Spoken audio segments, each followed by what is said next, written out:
এই মুহূর্তে তুমি তোমার মাকে বৃদ্ধাশ্রমে রেখে আসো। আরে শুভ, তুই এই সময় আমার বাড়িতে? হ্যাঁ, আমি আসলাম তোকে জরুরি একটা কথা বলতে। জরুরি কথা? কি কথা?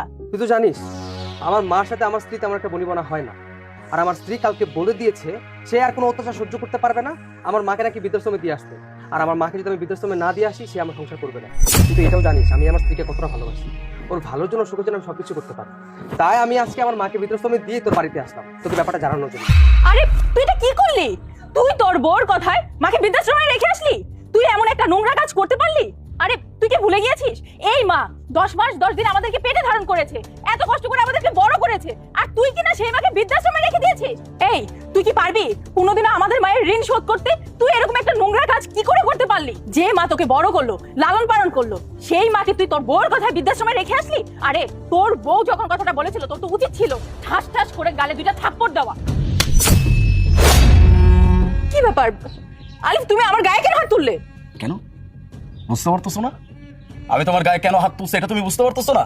তুমি না মাত্র তোমার ভাইকে বুঝিয়ে বললে যে তোমার ভাবি তোমার মাকে বৃদ্ধাশ্রমে রেখে আসতে বলছে। এই কথা বলার সাথে সাথে তোমার ভাইয়ের উচিত ছিল তোমার ভাবিকে ঠাস ঠাস করে থাপ্পড় মারা।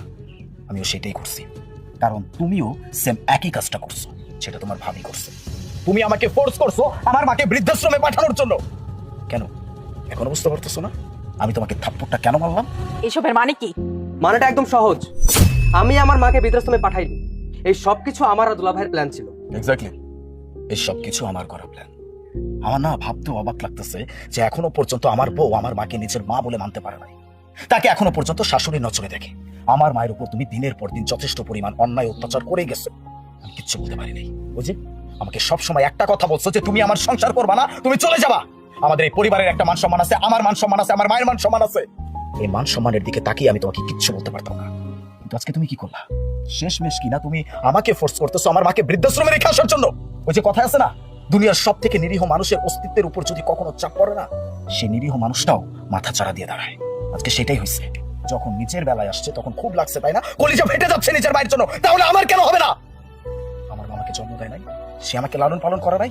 হ্যাঁ, আমার মাকে আমার চোখের সামনে আমাকে বলতেছো তাকে যেন আমি বৃদ্ধাশ্রমে রেখে আসি। আমার বুকের ভিতর কি চলতেছে বুঝতে পারতেছো তুমি? এই জিনিসটাই তোমাকে বোঝানোর জন্য আজকে এই পুরো নাটকটা আমার করতে হয়েছে। সরি, আমি ভুল করেছি মা।